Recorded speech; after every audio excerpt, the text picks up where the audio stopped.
Greetings, everybody. Welcome to Halifax Oasis and to part 3 of the Board of Supervisors meeting.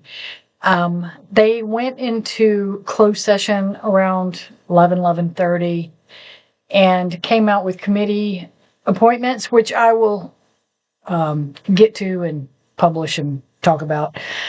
But this section here, there's a lady from Verizon who was there representing the company about a cell tower going up, but there was some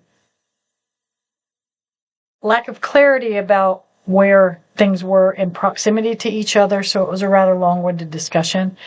Very nice, very professional lady, but honestly, kind of lost my attention at some point. It just went on too long. But then we'd also been at this meeting a very long time. They talked about solid waste. They talked about some resolution disagreeing with redistricting. I'd never quite understood why people made resolutions that just tell you what their opinion is about something, and it's not directly related to the business of the day. But I'll have to ask about that. Ask somebody why they do stuff like that, because I don't know. I'm still new and learning about local politics. What else? Yeah, it's just like a whole nother hour or so. I did snip a little where there were some gaps and stuff. And they did a lot of roll calling and anyway, that's the rest of it. I'm going to be doing like a solo piece because we got a lot to talk about. There is a lot going on, and I want to make sure everybody knows that I'm not involved with that. So here's part 3, Board of Supervisor meetings. Good thing 2 of my interviews rescheduled this week, because I tell you, I would have gone nuts editing all this. But I do have something I'm covering tomorrow. So here you go. Item on the agenda is the Solid Waste Authority legal explanation. As long as you can take the lead on that. So, as a result of the Solid Waste Board meeting that we convened a couple weeks ago, immediately following the regular board meeting, there were some supervisors had concerns about the, dare I say, legitimacy of the meeting itself. There was a perception that there was done in secrecy, that it was not executed in a proper fashion. So, given that the county attorney had been involved with the way we did that, which was in line with what the board was expecting, I wanted the county attorney to be here to basically address any questions that board members that had issue with the way it was done, but also to shed light on the distinction between the solid waste board authority versus the authority of this board of supervisors.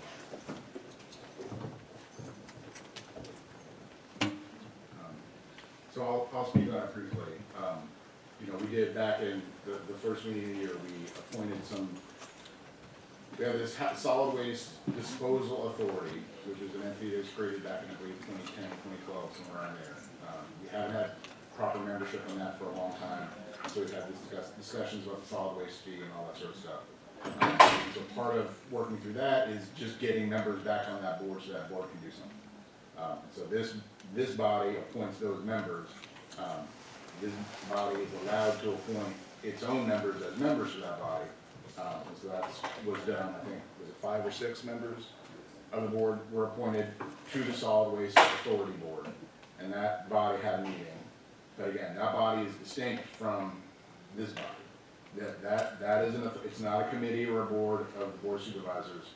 It is its own thing, like the EDA is, or the Sanitation Authority and things like that. So that body has to do notice of its meetings and all that kind of stuff, which, as far as you know, it has done, and will continue to do that.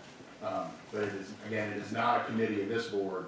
So this, if there are members of this board that aren't members of that authority, then they're not going to get notification. They're not going to be invited to attend those meetings. They certainly can because they're open meetings, they're public meetings, but they're not. It's not, again, it's not a subcommittee of this body, it is technically its own. And could you explain the contractual obligations between the authority and the board of supervisors?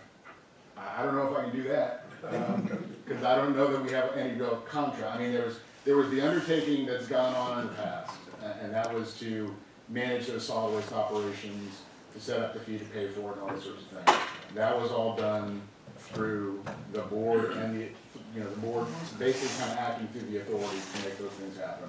It was a contract, I think it was a 2018 or 19 contract, and it was set to renew every year unless one of the two boards, provided notice or not to renew. And basically, the contract was that the Solid Waste Authority would set the fee rates and have the money collected by the treasurer's office. The county board of supervisors performed the solid waste collection duties, and all funds collected by the Solid Waste Authority were turned over to the board of supervisors to perform those duties. That's pretty basic, but that's What we've seen is the action taken by the authority that kind of reflects the rate and kind of what you're describing. We just haven't seen that actual agreement. I think it was the 2 times 12 minutes. Was it a contract or the ordinance that they're talking about? It's a contract. Do you have a copy of that? Because I ain't never seen it. I've seen your copy. I don't think I have one with me, but I've never seen it. I mean, I'm not trying to be Yeah, I think cautious, it's but that. I've never seen the contract. 2012 minutes was the original. 2012 was the ordinance. I was on there with it. Yeah. It was the contract was done into, Well, I never I seen think it. the I mean, I'm the just contract was updated. updated in 2018. That's right. Yes. I'd like to see that too, Larry. Yeah, well, It's not a matter of fussing, it's just a matter of, proper language. yeah, well, I mean, it's sad, it's, was voted on and everything's. I think it was the ordinance. The biggest issue is the way it was collected. Most of the contractors are replaced on. Yeah, Keith brings up a good point. No, go ahead. Keith brings up a good point, and I think we've many times, because it was the County Solid Waste Disposal Authority, they could legally request the Treasurer's Department to place that fee, which was originally $48 and $50, now $75, to place that fee on the personal property bill. And that was done at that time because while the property bills go to each county landowner, someone who rents property doesn't get a property bill, but they do get a personal property bill. Therefore, that fee was assessed to put on the personal property bill legally because it was the Solid Waste Disposal Authority placing that fee on. And that's what they did since 2012, Yes. until last year. Yeah, that is correct, and we'll provide, but the minutes show that it's been on the personal property bill since 2012 when it started. And I know that, okay, but there's steps that you have to take when you're within the state to put them on the personal property bill. Yeah. The new ordinance that, the new procedure that we have tonight is correct. The one that, I think, Mr. Oates put it on his, social media page. It's correct now, but in order for it to collect from the personal property bill, we had certain steps that we had to take through the state legislation that we can take. But it's gonna be correct tonight. It's gonna be correct. Okay. Am I wrong for saying that? I just wanted to interject, because I don't want to do the business of the authority here. Right. This was really for those supervisors that had issue or had concerns about the fact that a subset of this body, when it's a totally different entity, were concerned because they weren't invited to attend the meeting that took place immediately after the board meeting. Yeah. And so this was intended to be an opportunity to clarify what was done, why it was done that way, and that it was proper based on the advice we received from the county attorney. That's clear, okay, there's no question about it. But if we had done something correct back in 2012, we would not be out there correcting. That's the whole point. I'm just making a simple point, okay? We're here to correct something that wasn't done totally properly and, in 2012. That's the only way we're back here, otherwise we wouldn't be here tonight. I mean, not tonight, but we'll have to revisit that, okay? Yeah, you don't have to correct anything that's already correct. Okay. You got me what it says. We're seeing the documentation. It's my understanding that it's two ways you can charge these personal property. Number one, you can go, let Richmond tell you that you put it on the bill. Number two, you can create an authority and they determine how it's done. But that doesn't require the Richmond, but you can review the stuff, so. It was done those two ways, okay? But certain entities, and most of the entities in the county, and I'm not giving advice, I'm giving my opinion as a supervisor now, okay? Most of the entities within Virginia, take it from real estate. It's being corrected. If we had done everything back collecting real estate, back in 2012 to now, we wouldn't have to correct, the thing in terms of when we corrected it from personal property to collected it from personal property. Okay, well, I think that's, Like you said, that's the authority for the deal with that. yeah, that's something that the solid waste authority Right, has you can take care of that. So That's correct. we will be When looking at that. when we reestablished the authority a month or so ago, You corrected the problem we had before. Corrected the problem. You're correct, man. That's what I'm saying, is everything is corrected, where whenever authority comes out and announces about sending those bills. Okay. So I guess at this point, is there any more question about the legitimacy of that body being separate from this particular body?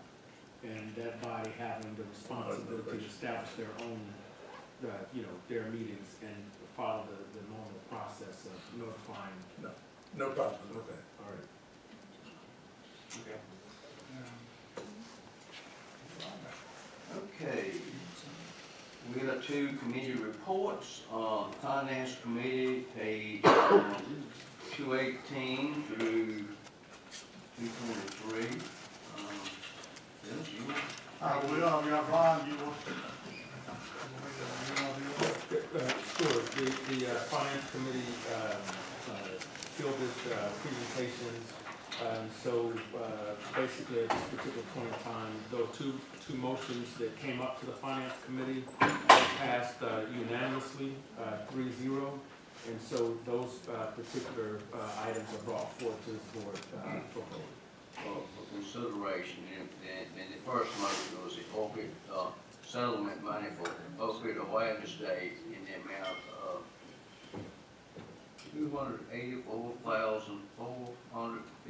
$284,455.49. That's on the floor. Okay. And anyway, it's on the floor open for discussion. It's pretty straightforward. It's opioid money.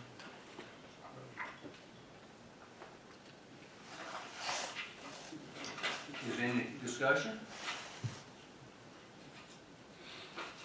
If done, all in favor to approve that, signify by saying aye. Aye.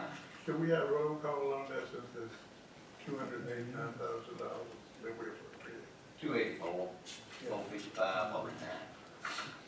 Should we have a roll call on that since it's If you request a roll call, we can. Yeah, I request. Okay. Roll call vote. Supervisor Riddle, Yes. Chair Roller, Yes. Supervisor Oaks, Yes. Supervisor Witt, Yes. Vice Chair Smart, Yes. Supervisor Thompson, Yes. Supervisor McDowell, Yes. Supervisor Claiborne. Yes. Motion passes 8-0. The next, okay. Oh, Dennis, you want to find on the second one? Got one more.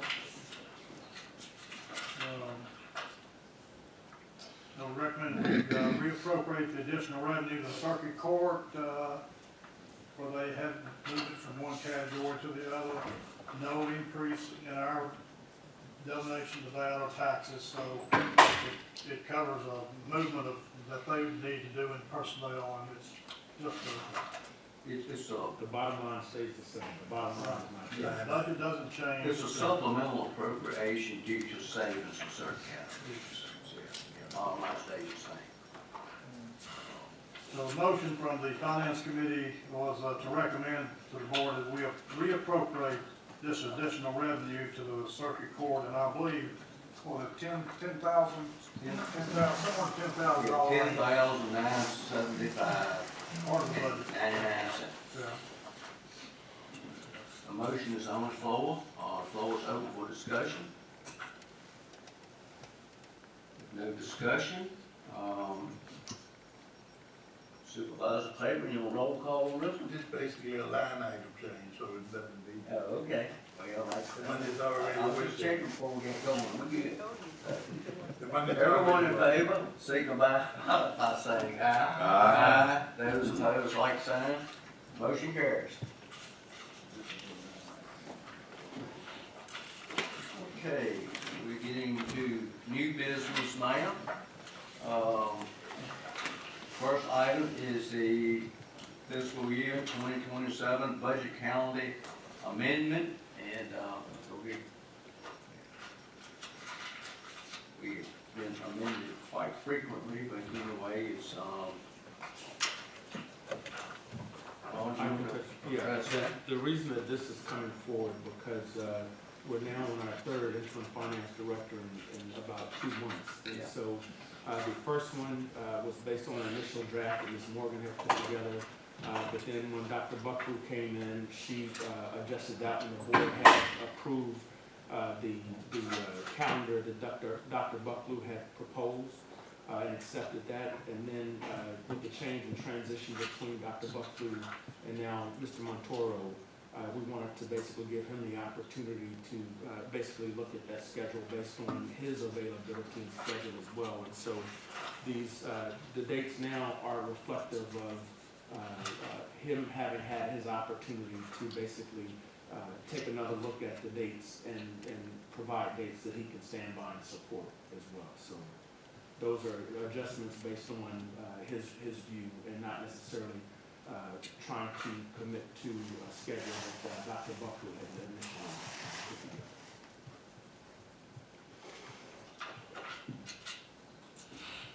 Motion to adopt this revised budget. Is this an administrative thing, or do we have? I think that the board did approve the previous version. Yeah.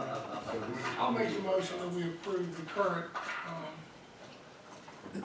budget schedule as shown on the I'll second that.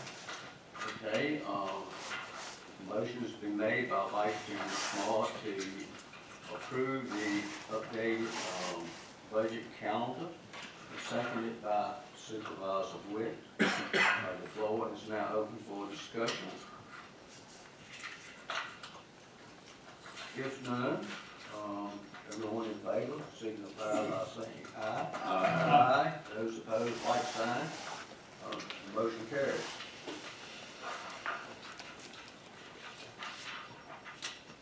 The next item is the VIR water interconnection award notification letter. So I can, in this particular case, there were 5 bids that were submitted, that range from $4.2 million to $7.1 million. The consultant contract that we have, Hurt and Profit, who is also working with the SPDC, recommended the award of the contract to Classic City Mechanical after following the engineer's analysis of the bid. And so at this particular point, the actions needed from this board is approval of the contract with Classic City Mechanical for $4,232,485 for the work being done for the VIR water interconnection. And this is all grant funds, correct? Yes. That's all grant.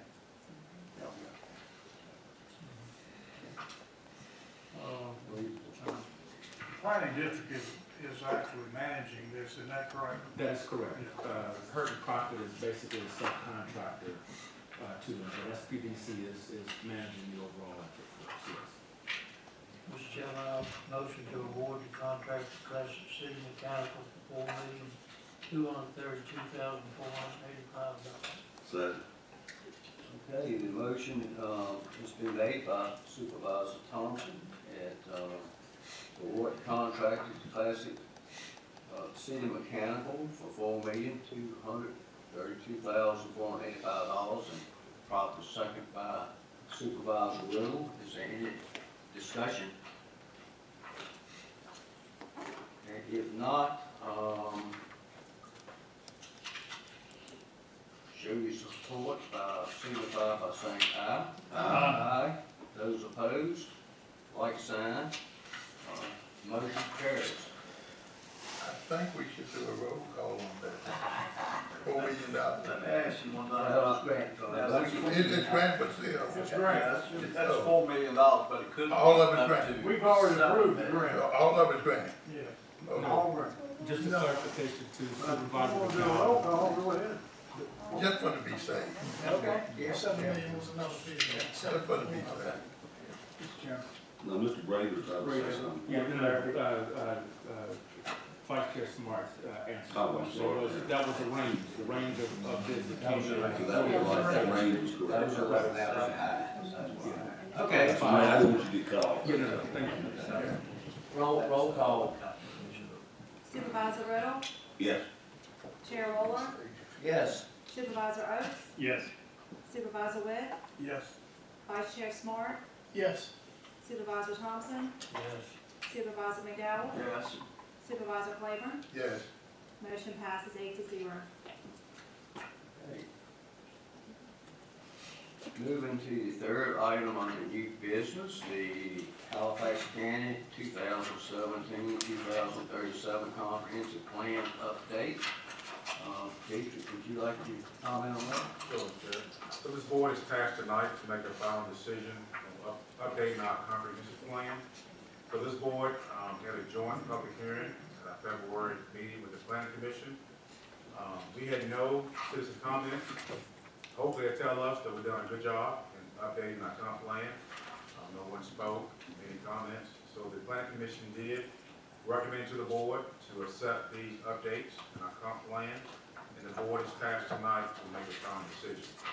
Upon approval, so this comp plan is a guide for the Planning Commission along with yourself to make our decision for land use. So I have put in a request to our finance committee and our interim finance director to fund us having this comp plan in a bond or in a booklet to give to each planning commission member along with yourself to use when you make your decision on land use applications. So tonight, we can make a final decision to accept the updates in our comp plan so we can have those bonded, completed, and given out to appropriate members. When do they do the next one? Every 4 years, 6 years? Do every 5 years. Mr. Chairman, I'd like to move that the Halifax County Board of Supervisors adopt the updated comprehensive plan as presented, having found it consistent with the health, safety, and welfare of the community. Second. Okay, the motion is made by Supervisor Witt, and seconded by Supervisor Claiborne to adopt the updated comprehensive plan as presented. All in favor, signify by saying aye. Aye. Those opposed, motion passes. The next item is amending Article 13 into industrial zone, page 359 through 365.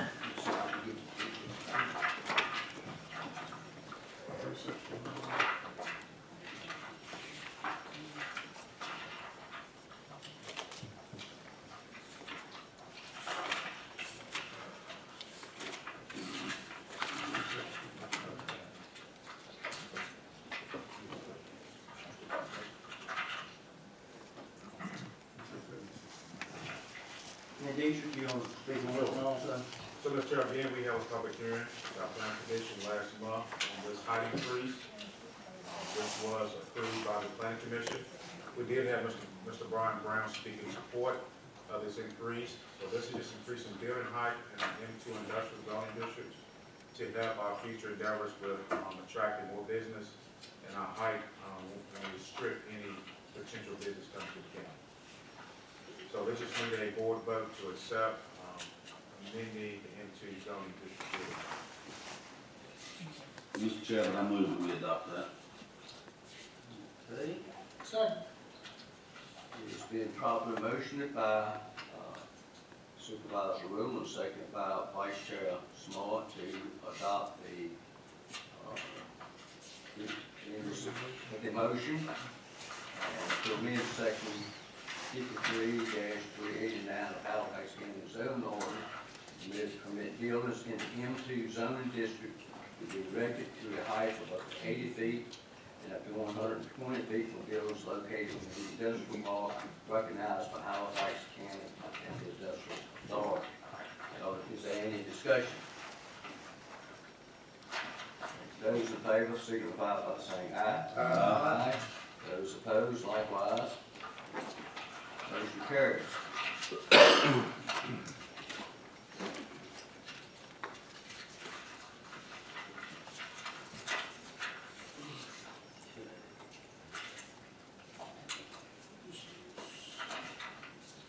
The next is a conditional use permit application for election district 6.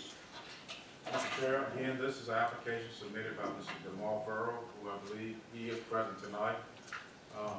Mr. Farrell has applied for an application to operate a used car lot at 4226 Lewisboro Road. The planning commission did approve this, but they did ask to amend one site condition on page 376 in your package. So we did amend condition number 9 for hours of operation to be Monday through Saturday, 7 a.m. to 9 p.m. So the planning commission did ask to amend one site condition that I do believe Mr. Farrell was compliant with. He was okay with that hours of operation. So again, Mr. Farrell is here. If any board has any questions for Mr. Farrell, but this is needed action from the board with a favorable recommendation from the planning commission.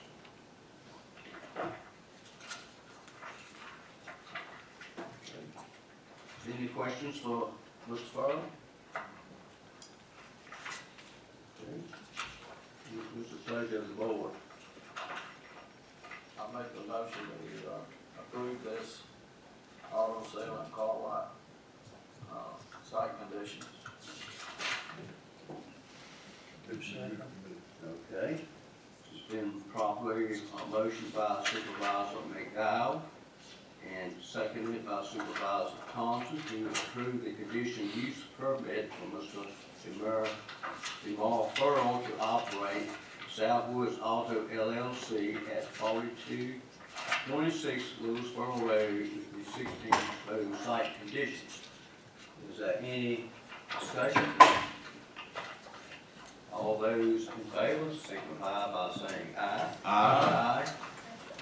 Those opposed, like sign. The motion carries.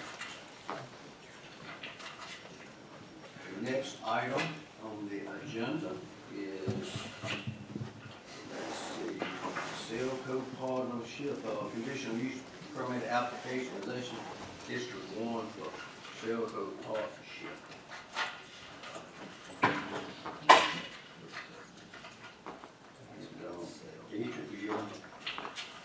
Yes, I'll try my best, Mr. Chair. So this application was tabled by the planning commission of concern of other existing towers in the vicinity of the proposed location.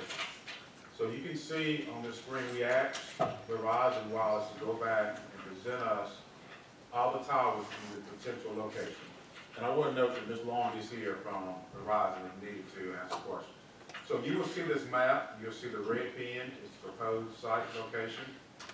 And you will see the pins in yellow, those are the other towers that's within the 5-mile radius. So the ones in yellow do have existing Verizon Wireless on those towers. The one in blue my understanding that it is too close to Crystal Hill, and the height does not allow them to go on this SBA tower. Second part of that, our ordinance do ask or restrict any other towers to be within 5 miles of each other. That's in our zoning ordinance. However, state law also doesn't allow the board to deny for the reason of business decisions of having towers closer than the 5-mile radius. You can deny, but the state code discourages that because the reason is a business decision of the proximity. So I just want to provide you what we have in the 5-mile radius.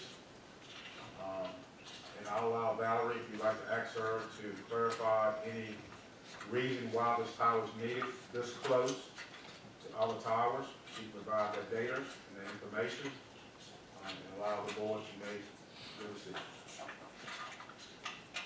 Again, Ms. Bradley Long is here, Mr. Chairman, if you'd like her to clarify any questions or reason of the proposed site location.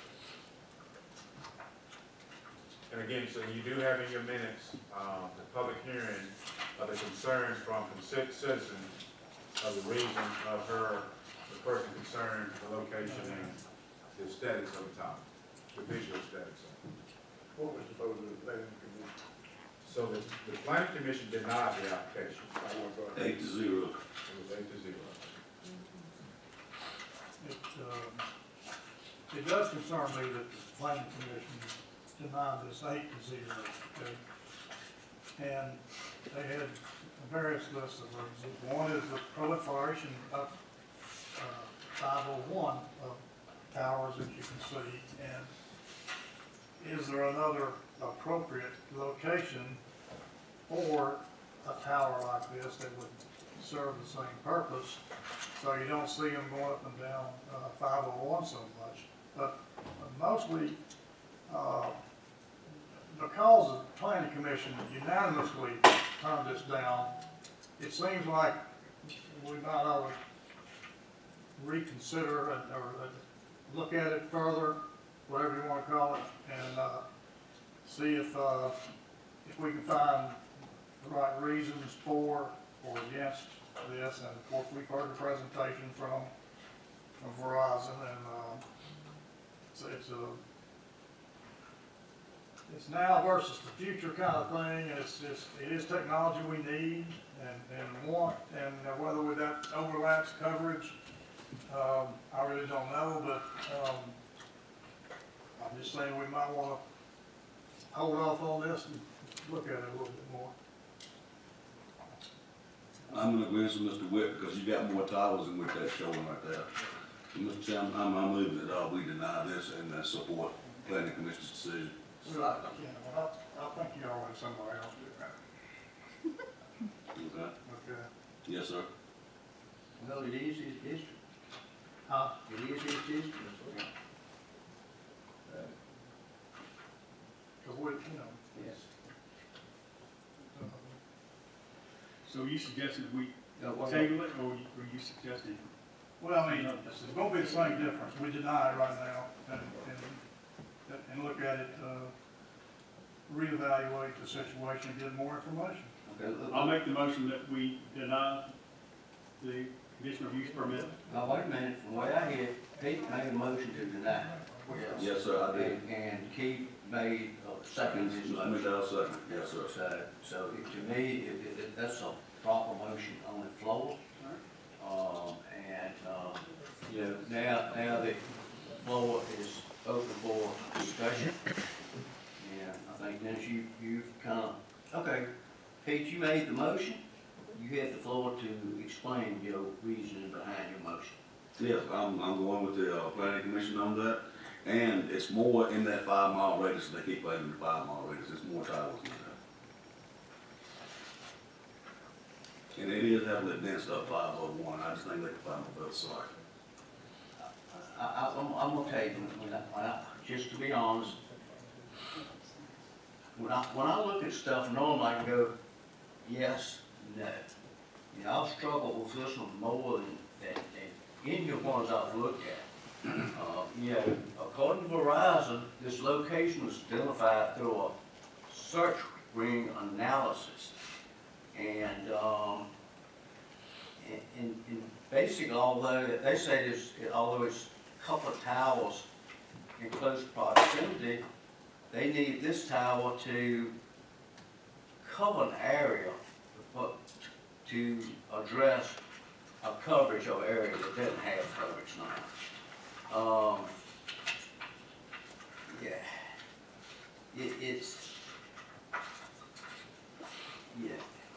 I do know that, and just to throw it out there, that systems can get overwhelmed, because I experienced it firsthand when I employed at Charlotte County at Charlotte Courthouse.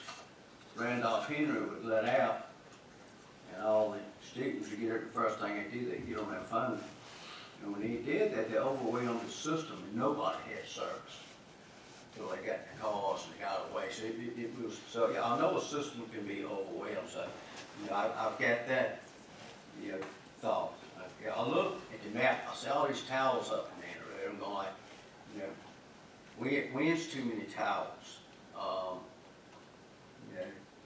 On the other side, hey, you got land on the right, so if a man owns his land, he should have the right to do whatever, as long as he don't have a negative impact on his neighbors. And I know that their neighbors will be able to see a monopole that's 200 foot tall, that's probably above 120 foot tall trees. So they'll be able to look at 80 foot of monopole. It's colored silver, but it kind of looks like the sky, so I don't see where that's too visually intrusive. And then on the other hand, the planning commission voted 8-0 to deny it, so, I kind of would like to respect the representative from that area and respect the planning commission's decision. So, I'm just stuck right in the middle of what to do on this. And, it's, I really don't think they would request it's not needed. I would love for them to be putting some cell towers or down in my district up in the Cove area, so somebody could talk on the phone on the way out. But We don't have issues up there, right there, Yeah. Mr. Chairman. yeah, And I know there are other places in the county that they could severely use it and have cell phone issues or connection issues. But then again, we had that tornado roll through Liberty up, and I'm sure you get an emergency going on and everybody gets doing stuff, it could be an issue. I actually talked to our emergency service coordinator about this,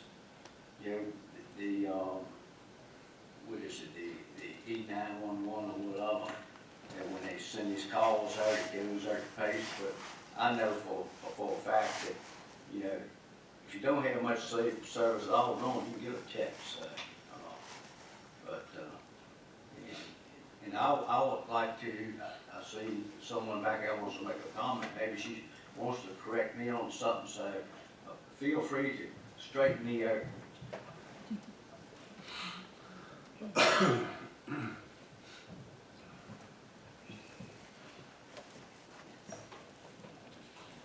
Thank you, Mr. Chairman. I appreciate the opportunity to address your questions and comments. My name is Valerie Long. I'm an attorney with the law firm of Williams Mullen. I'm filling in for my colleague Tom Johnson, who has been at the prior meetings and the Planning Commission joint hearing. He's not able to be here tonight, so I've worked on lots of Verizon cases as well over the years. First, if I may state, these towers are extraordinarily expensive. All in, including rent rates, plans, materials, equipment, everything. These towers cost in excess of $1 million. So Verizon Wireless, and really any other wireless provider, is not going to invest that money if they don't really need a tower in a very precise location.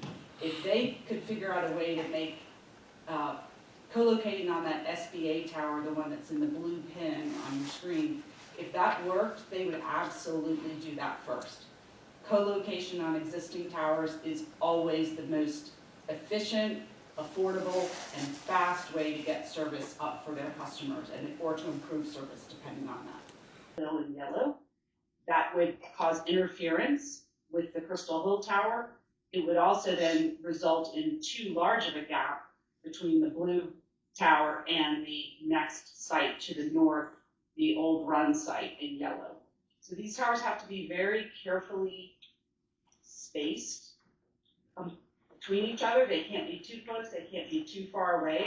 The radio frequency engineers work very carefully. They establish what they call the search ring. I think one of you mentioned that. They literally draw, when they notice they have coverage gaps or capacity issues that you were alluding to, Mr. Chairman, when the system gets overwhelmed, we call that a capacity issue, where they just have too many customers trying to use the same antennas at the same time. They sometimes have to add new sets of antennas to increase capacity. In this case, it's about coverage in that area, improving the reliability of coverage in that area. So if it's too far away, they end up with a gap. They don't want to spend a bunch of money to put their antennas on that existing blue pin SBA tower if it's going to result in still having a gap in service. So their radio frequency engineers, when they identify a gap or an area where the coverage is not strong enough to meet their customers' quality demands, the radio frequency engineers literally draw a circle on a map saying, we need a tower within this circle. And they want them on the highway. It's a U.S. important north-south corridor for this entire community. It's the way I drove down here this evening to be here with you tonight. They need to be fairly close to the road to provide effective coverage without having to be too tall. This site is already about, I think, between 400 and 500 feet back from the right-of-way. It's also set into a grove of trees. We do have some photo simulations that we can show. It's 80 feet into the trees, so it will very well screen the base of the tower and its ground equipment from the road. So as you indicated, you will see some of it above the trees, but it will be painted, it'll be galvanized steel, so it'll blend in as much as possible. I'm back to, how do you determine how does Verizon determine lack of coverage? Y'all ride around for something, checking signals, or? They have a variety of ways they do it. They actually, their radio frequency engineers are always checking the service qualities. They get feedback from their customers. They're constantly monitoring their equipment and their coverage levels, checking for if they have, as using your example again, if they have an area where they get sporadic surges of customers in an area, a large, football stadiums, for example, areas of large public gatherings. They check those and they realize, oh, well, this needs more antennas at this location because every Sunday it gets overwhelmed with sports, or Friday night at the high school, something like that. So they're constantly monitoring how well their coverage is at all their locations. They have requirements from the Federal Communications Commission to maintain certain standards. A lot of it is customer feedback. They have people come in their stores and say, I cannot get my phone to work at my house or my farm, or I'm a small businessman and I cover this part of the county and I can't get coverage on this road. I drop my call right here. I need you to cover this gap in service. So I don't know if you have anything else you want to add. I think from that standpoint,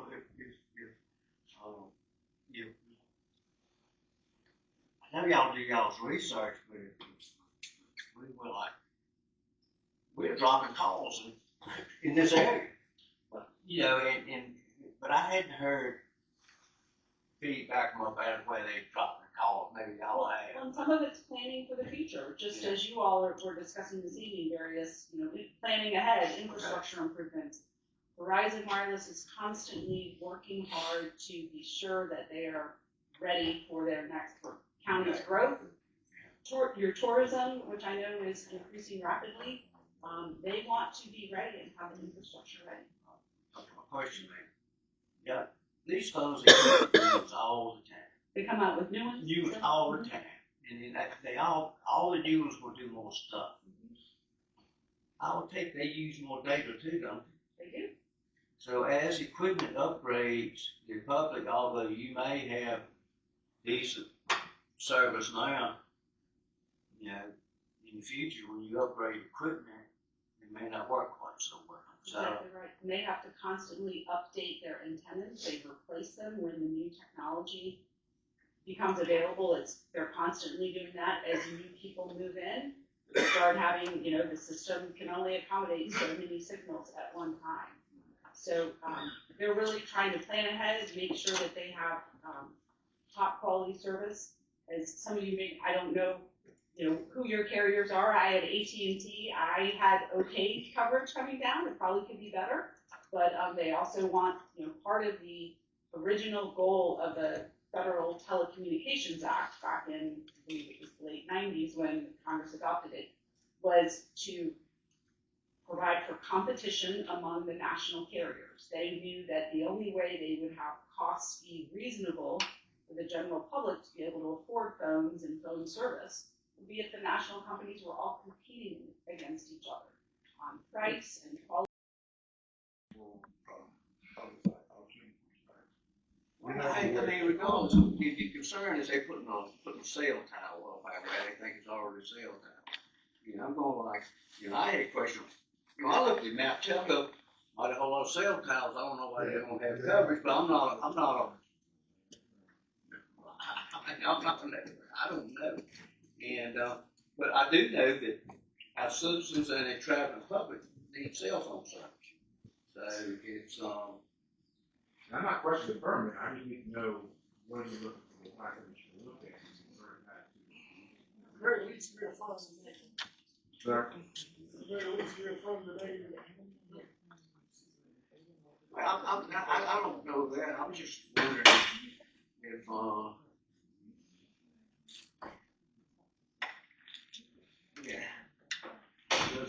the date, I mean, I just wonder, I don't, give us a whole lot of thought. I'm still wondering. Let's go. May I ask, I'm trying to understand better what your precise concerns are with this location, so that we can understand that. So bringing more information. The only thing I've heard is that there's some who think it's either there's more towers that exist that we're not showing, which there are not, or that there's too many there and that we're being dishonest in saying that we could co-locate on that blue pin tower. Okay, forgive me, I didn't mean to put words in your mouth. I'm trying to understand what the concern is.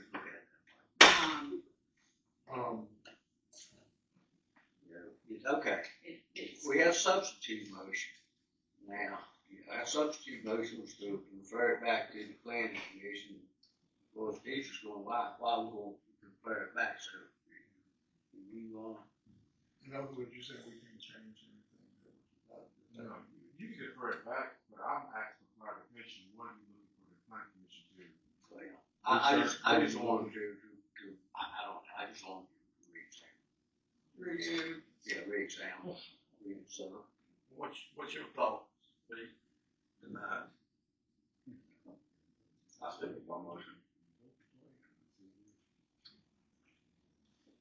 Could I ask the reason for your concerns, Supervisor Riddle? Or Yeah, we can because address it's so heavily populated up in that area, it's so populated with those towers, and we do not have an issue with service in that area.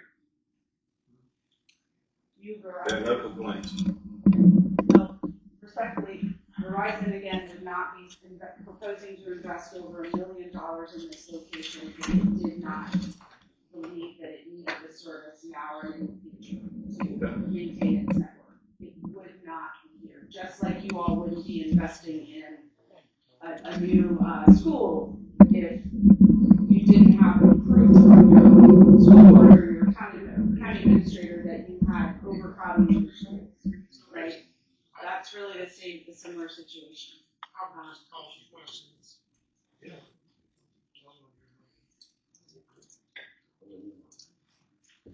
I call the question. Okay, we called the question for reconsideration. I would say, reconsideration is to refer it back to the planning commission. And, Are you ready one more time? roll call. What about the original motion and second? What do you do No, wait a minute. We had voted, you're exactly right. We had, well, that's right, we did, the question was on amended motion to refer it back. So that's what we voted on. We voted on what we're gonna refer it back. So that goes before the original motion. Yes, it does. Yeah.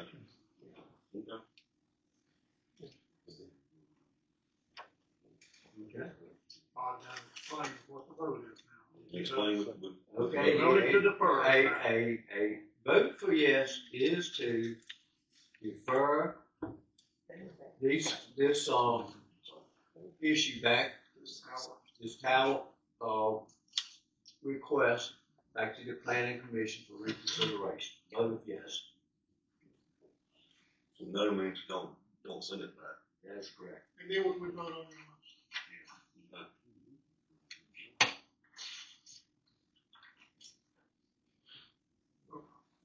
the Supervisor Riddle, No. Chair Roller, Yes. Supervisor Oaks, No.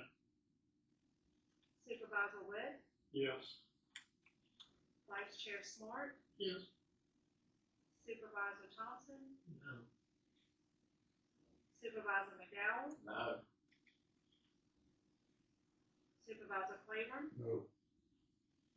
Okay. Motion fails. Okay, we go back to the original motion. Huh? Yeah. We go back to the original motion, which was to, deny the conditional use permit. And, We don't need a tiebreaker.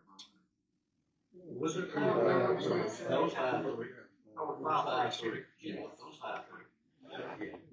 Okay, the original motion was to deny the, conditional use permit. And a vote of yes is to deny, a vote of no is not to deny. So it's pretty obvious. Anyway, roll call vote. Supervisor Riddle, Yes. Chair Roller, No. Supervisor Oaks, Yes. Supervisor Witt, Yes. Vice Chair Smart, No. Supervisor Thompson, No. Supervisor McDowell, Yes. Supervisor Claiborne, Yes. Motion passed 5-3. Thank you. Thank you for the opportunity to address your questions. Express strong opposition to the proposed constitutional amendment that would create and promote partisan gerrymandering. Express strong opposition to early voting beginning on March 6, 2026, prior to the expiration of the 90-day constitutional waiting period. And 4, strongly urges the voters of Halifax County to oppose the constitutional amendment to be voted on April 21st.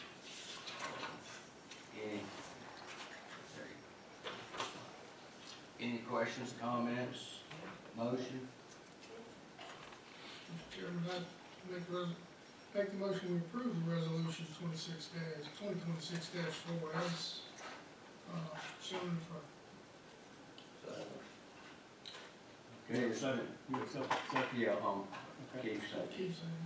It's, been properly motioned by Vice Chairman Smart and seconded by Supervisor McDowell to approve resolution 2026-4 in opposition to congressional districting constitutional amendment. Floor is open for discussion.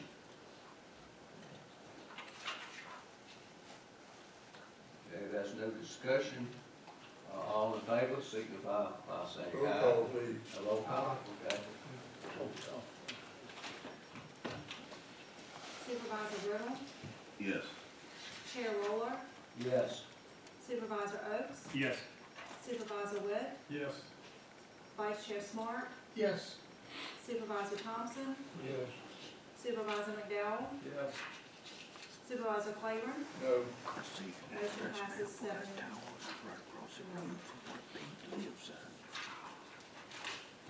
Okay, the next item on our agenda is, page 425 through 431, the, support agreement for moral obligation for the purchase of a 2507 Oregon Avenue. So, Well, we had a good presentation on this at the last meeting, so I'm gonna make a motion that we approve this resolution for the moral obligation to the building. Second.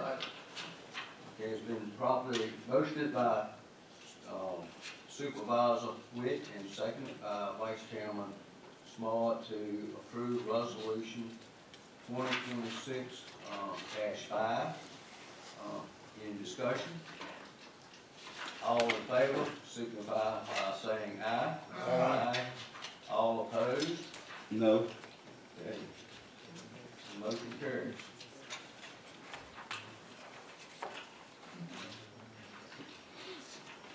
Okay, the next item, kind of, 9 and 10, together, it's data centers and battery storage, and, Agent, would you like to comment on that? Yes, sir, I'll start and clear, I'll let you come in the back on that. So tonight, we approved our comp plan, number one, and within our comp plan, we supported, data centers, and we supported, battery energy storage. We know with AI, was brought up by our judge, mentioned AI was taking over a lot, of our American U.S. jobs, but AI is the thing that's creating a lot of, using of our internet service and data center supports, using of technology. You know, we got a big advantage for allowing data centers in our county. A lot of localities use data centers for revenue to fund their entire budget. So we thought we got an open opportunity to at least create an ordinance and put in place for the opportunity to entertain data centers along with battery energy storage. We have roughly 22 solar sites constructed and built in our county. And battery storage is a component of solar facilities. You know, we get all this energy and they only can capsule so much. So the component of solar is using battery storage to encapsulate the energy that we can't contain inside the solar panels. So we just asked tonight for the board to allow staff to start working on the ordinance for data centers along with battery storage. We know our adjoining county, Mecklenburg County, has several data centers that we can kind of talk to their staff, kind of mirror off their ordinances to start engaging and drafting our ordinance. We also have the working group that's having worked with localities doing ordinance. So we just asked the board to consider tonight to allow staff to start developing an ordinance for data centers along with battery energy storage. I'd like to add to that, the need for revenue. I know the Supervisor Oaks has mentioned on several occasions the need to increase the revenue. I think it's certainly the desire, I think, of everybody to not have to do that on the backs of the taxpayer. And so, as we've seen in places like Mecklenburg, opportunities such as this provide an opportunity to increase our revenue for our growing demands. I suspect that if we went down the line for each of you, you all know of one big ticket item that's on the horizon. And in order to be able to support those kinds of things, we need different revenue sources, additional revenue sources to what we already have. So.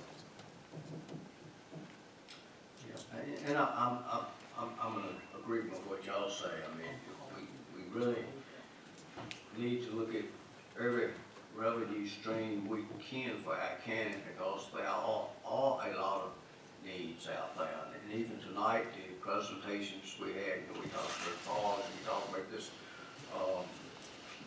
recovery housing unit treatment you was talking, and it's just a lot of needs. We got our EMS services, we got our radio system, I mean, this just goes on. It does. And on. And I think that we would be, we do need to look at every revenue source we can.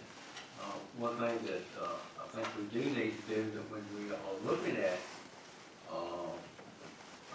ordinance on this stuff, we need to make sure that conditional use permits are attached to all of them. That way the board will have a say-so on where they are placed, how they are placed, how they look. Know by right. Yeah, we don't know, but anyway, I'm sure it's a lot of work, and this is going to be a work in progress. We need to get our orders, we need to review, as a board, come up with what we want, what we think works for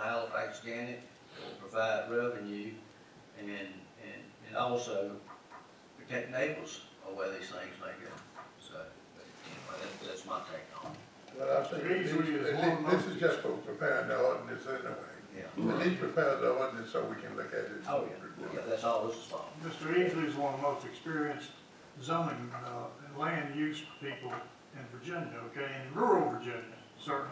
And I think for me, I would trust you and your staff to come up with good recommendations that protect both sides of the equation and give us an opportunity to look at, anyway, it's just the opportunity to look at it, and I think we should do it. At least have a discussion, at least, but our alternative would be, family would be right. So, You said our attorney? yeah, they can prepare that, is that correct? If the board would like to, normally, they don't have to, Mr. Clayton, normally we draft the ordinance. In the past, we have ordinance committee. And we work with the charter ordinance. And of course, it goes to the planning commission with public hearing and open come to the board. But you let them look over it to make sure that we're in compliance. We can. Yeah. That's what the pleasure of the board. Just to be safe, just have, do you understand what I'm saying too? He's an expert, but we wanna make sure that we don't have a situation like happened with that ordinance that we just dealt with, solid waste thing. So, it'd be better just show forward, if possible. He's an expert, it's good, but you have to protect that. Are you asking for board's direction on that? Is that what you're? He wants us, I reckon before he goes and does a lot of work, he wants to make sure that we want him to be doing all that. I think it would be good for us to have someone to make a motion to have staff to work at developing ordinances for data centers and energy storage. Mr. Chairman, that comment I want to make, and I do agree with everything Mr. Bray said, we need revenue, we need to evaluate revenue streams, totally agree. But I would say, just please stay on track with manufacturing and with the IDAs done with Hitachi, Hyperion, next thing we bring in here. These data centers and solar will never bring that kind of revenue in manufacturing and be sustainable and consistent. You're correct, but this is short term. I understand that, but I just, I want to make that comment, because I'm very pro-manufacturing. I know, and I am too, but we need the revenue now. I'm all of the above. Yeah, but I do agree we need revenue. I don't know nobody in this room will argue that. Yeah, okay. So, The other side of the equation is, if we don't move quickly, we're gonna lose every opportunity that might present itself for us to move forward. And we're proactive. We want to be in a position that at the door, somebody knock at our door, we want to be ready. we've got to do our homework on the detriment to the environment as well. Yeah, Mr. Chairman, I'd like to make a motion that we request staff to develop, both a data center and battery storage, ordinance, or policy. I'd like to add that addendum, make sure it complies with, Virginia law regulations. So it should be, work with our attorney, just to be safe. And then sometimes we need to think about a contingency for Mr. Easley to have help. Agreed. Agreed. I definitely agree. And I think that, while we're in discussion, I'll go ahead. The county's been running fire phones on staff for years. And that's one of the reasons why we are way behind on a lot You did well last year. a lot of issues. So we need to get staff back, but we need to look at adding staff. I mean, it's, Evans Park, we talk about all their past needs, they didn't get that way because somebody didn't want to fix it. I don't think we had enough people to go over and to properly keep it maintained. So The reason we had those problems Yeah. is because we ignored that in the prior period. Not just last year's staff, but we did. Let's defer this to the personnel. Right. policy Yeah, committee. I'm sorry, we're off track. Yeah. Thank you, Dennis. We have a motion on the floor. Second. Okay, a motion on the floor by Vice Chairman Smart, second by Supervisor Little to instruct staff to develop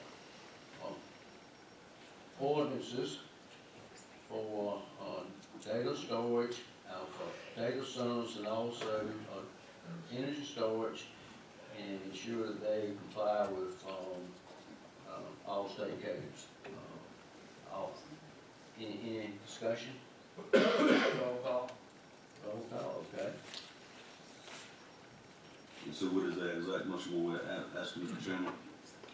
Basically, we'll ask the staff to start developing ordinances. Just making sure. And they will go through the process, they will have to go through public hearing, they're gonna have to come back to the board for approval, so it's, yeah. Who's second? I did. Yeah. Okay. Supervisor Riddle, Yes. Chair Roller, Yes. Supervisor Oaks, Yes. Supervisor Witt, Yes. Vice Chair Smart, Yes. Supervisor Thompson, Yes. Supervisor McDowell, No. Supervisor Claiborne. Yes. Motion passes 7-1.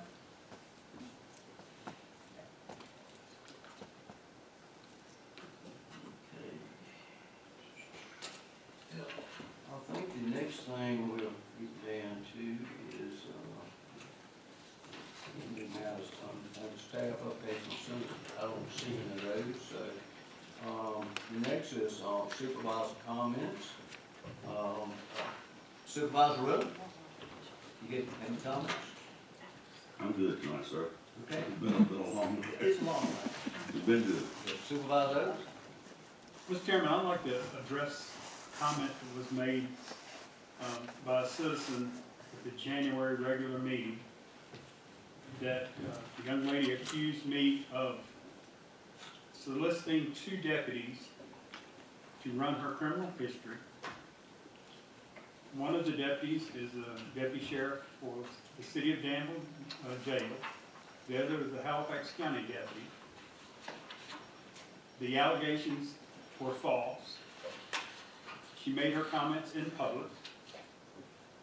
She defamed the 2 deputies. She involved the Halifax County Sheriff, Red Clark.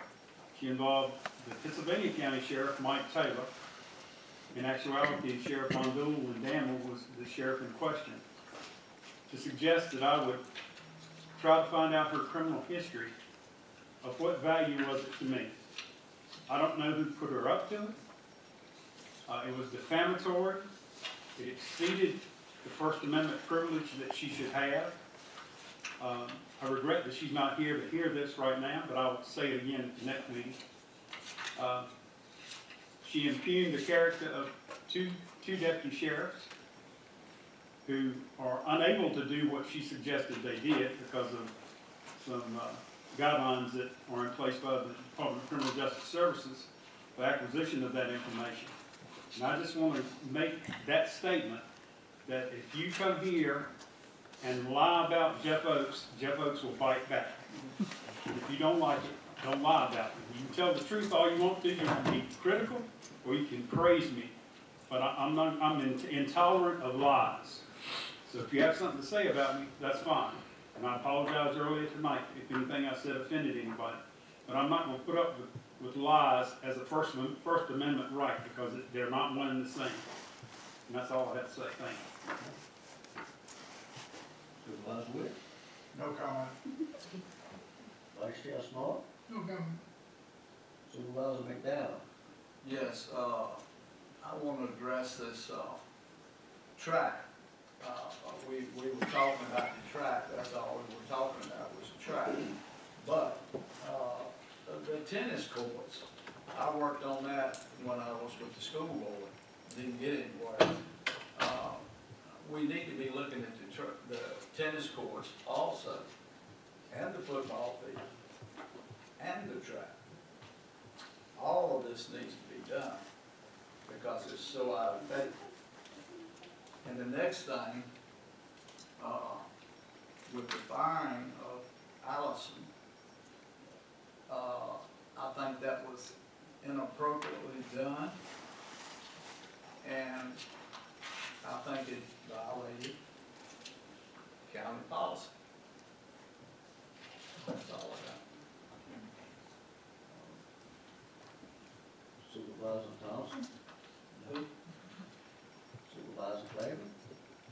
Should I vote